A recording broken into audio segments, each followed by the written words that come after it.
Some souls in this world walk a path unlike the rest.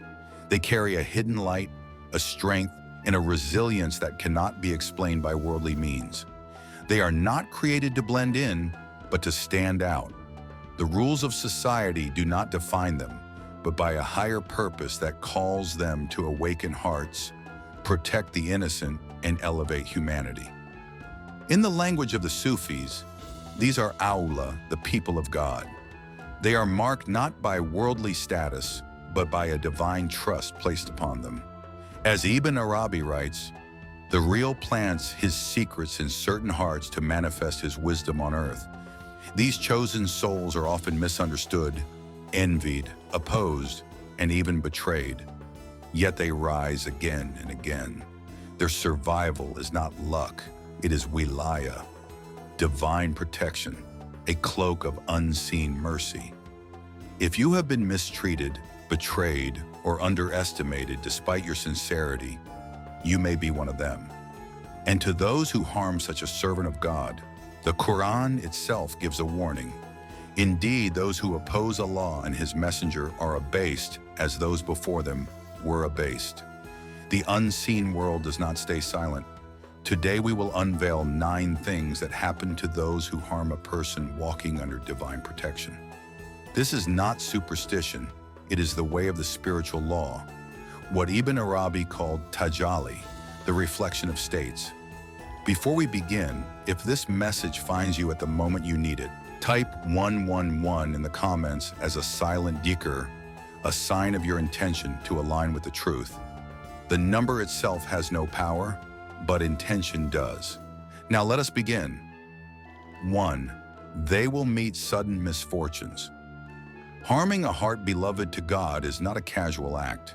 It is a disturbance of a sacred balance.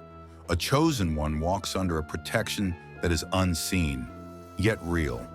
Their energy resonates with truth, mercy, and a sense of purpose. As Ibn Arabi wrote, whoever touches the people of God touches his own shadow and will feel the weight of his justice.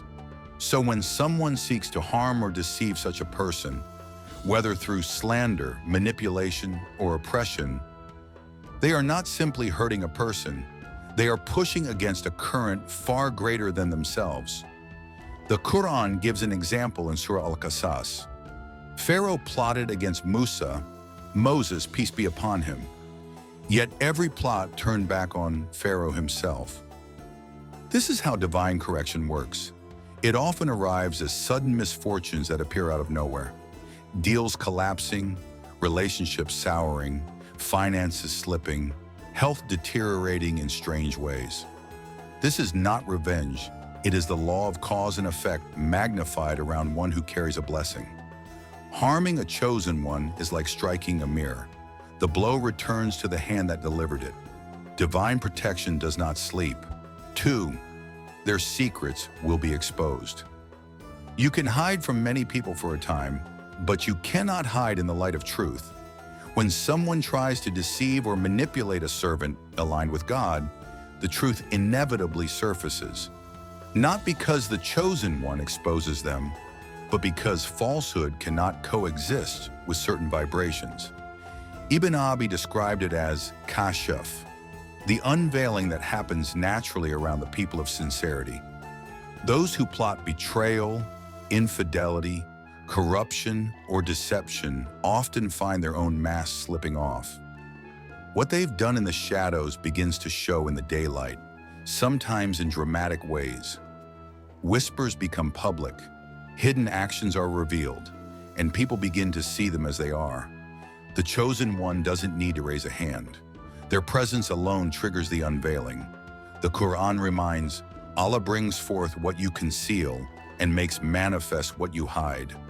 The deeper the betrayal, the louder the echo of truth. 3. Their energy will be drained. Chosen ones radiate a light that naturally draws others. Some approach them with sincerity, seeking healing or guidance. Others approach out of greed, envy, or hidden agendas, hoping to siphon that energy for themselves. But what such people don't realize is that the light of a heart aligned with God is not like worldly energy. It cannot be stolen without consequence. Ibn Arabi tells the story of a man who once tried to flatter a saint to gain his spiritual secrets. The saint smiled and said, "You will take nothing but your own reflection." Within days, the man felt emptier than before. This is how divine energy works. When someone tries to manipulate or exploit a chosen one, their own energy starts to drain. What they tried to take, they lost. Peace leaves them, clarity leaves them, barakah leaves them. They become restless without understanding why. This is not magic, it is spiritual law at work. Those who approach a heart beloved to God with the intent to drain its light end up drained themselves. Ibn Arabi calls this athar the impact of states. Divine light cannot be manipulated or stolen by a heart vibrating with envy or deception. When such people attempt to tamper with that light, they create an imbalance within their own souls. It is like trying to plug a broken wire into a sacred current. It short-circuits everything. This is why harming or exploiting the people of God never ends well, even energetically. 4. They attract heavy consequences. In Islam, we call it qadar and qisas, cause and consequence. In Sufism, it is known as the return of deeds. Every action carries a frequency, and every frequency returns amplified. When someone interferes with the life, mission, or peace of a servant carrying divine trust, they are not merely offending a person, they are triggering a law of return. This can manifest as sudden loss, legal entanglements, broken partnerships, or emotional collapse. The Quran itself gives examples. The people who plotted against the prophets saw their schemes rebound on themselves. The prophet, peace be upon him, said, "Beware of the supplication of the oppressed, for there is no barrier between it and Allah." When someone lies, manipulates, or betrays a chosen one, they're violating more than a relationship. They're violating a trust placed there by God. The consequence may not come immediately, but it always comes.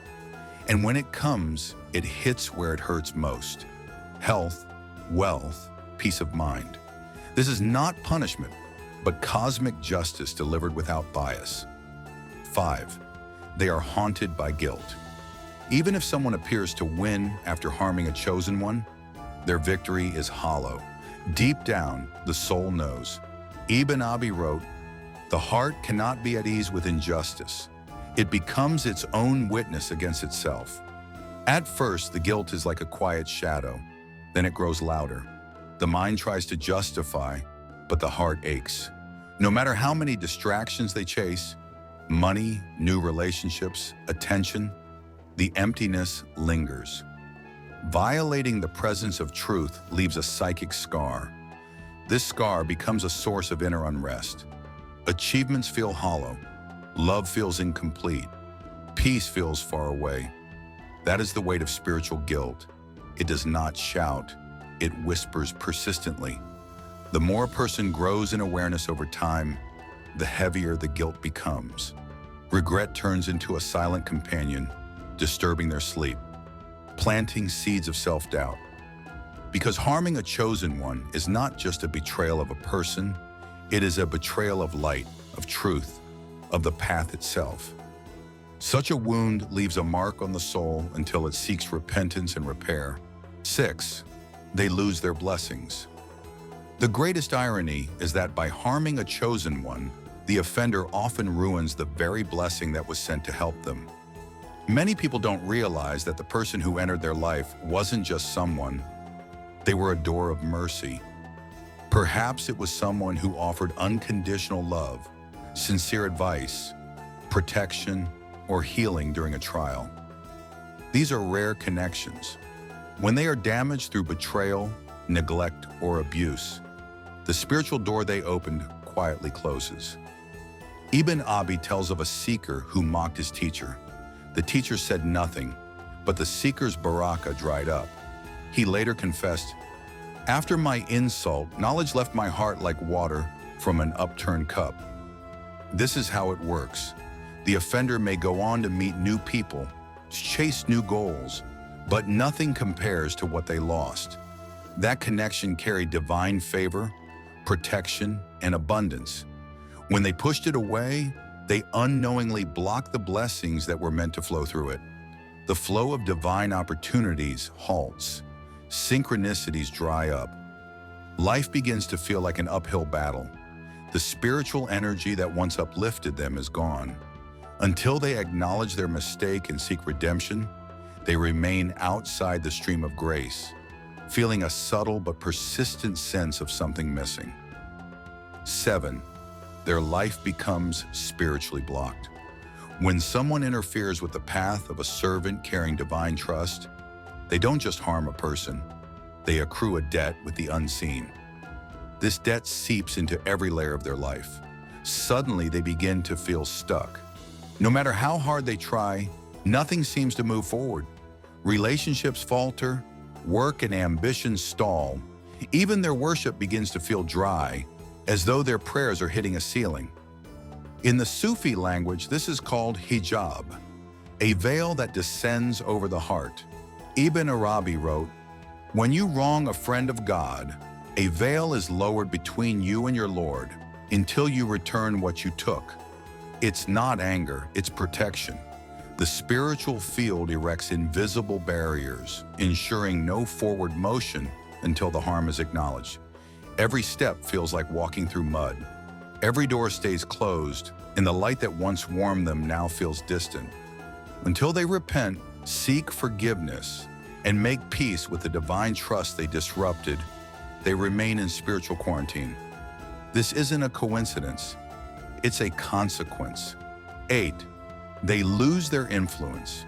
When people attempt to silence, control, or dim those sent to shine, they unwittingly sabotage themselves.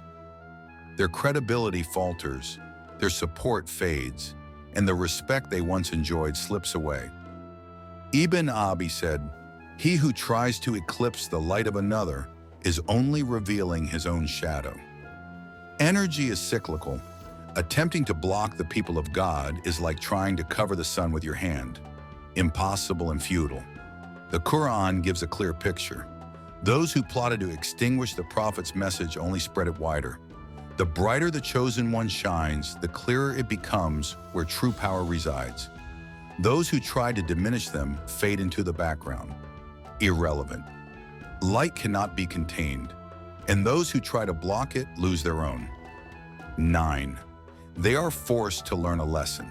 Every harmful action carries its own seed of consequence. Life will not allow these lessons to slide. Those who harm the people of God are ultimately brought face to face with their own reckoning. Sometimes the lesson is quick. Sometimes it unfolds over years, but it always arrives. The Quran describes this as Sunan Allah, the unchanging laws of return. Life humbles them, breaking down ego and false control. When the dust settles, they often look back and realize the truth. They had tangled with someone sent to uplift or heal them. The pain they caused returns to them, transformed into wisdom. This process, though bitter, is mercy. It is meant for their awakening. Ibn Arabi said, "Every affliction is a teacher in disguise." The universe balances itself, ensuring no harm is done to a heart-carrying divine light that goes unseen. This is the way of the chosen. You don't need revenge. You don't need to fight back. Just walk in your truth. Stay aligned and let the divine handle the rest. The Prophet ﷺ said, "Whoever shows enmity to a friend of mine, I declare war upon him." Protection surrounds you unseen. If someone has hurt you, betrayed you, or underestimated you, be patient. They will come to know in time who they were dealing with. Comment 786 below if you feel this message speaks to you. You are seen, you are chosen, and you are never alone. If this story touched your heart, give it a like and share it with others who may need this reminder. And don't forget to subscribe to the NoorDeen channel for more spiritual wisdom and timeless stories. We'll meet again in the next video, inshallah. Until then, stay blessed and keep your heart filled with light.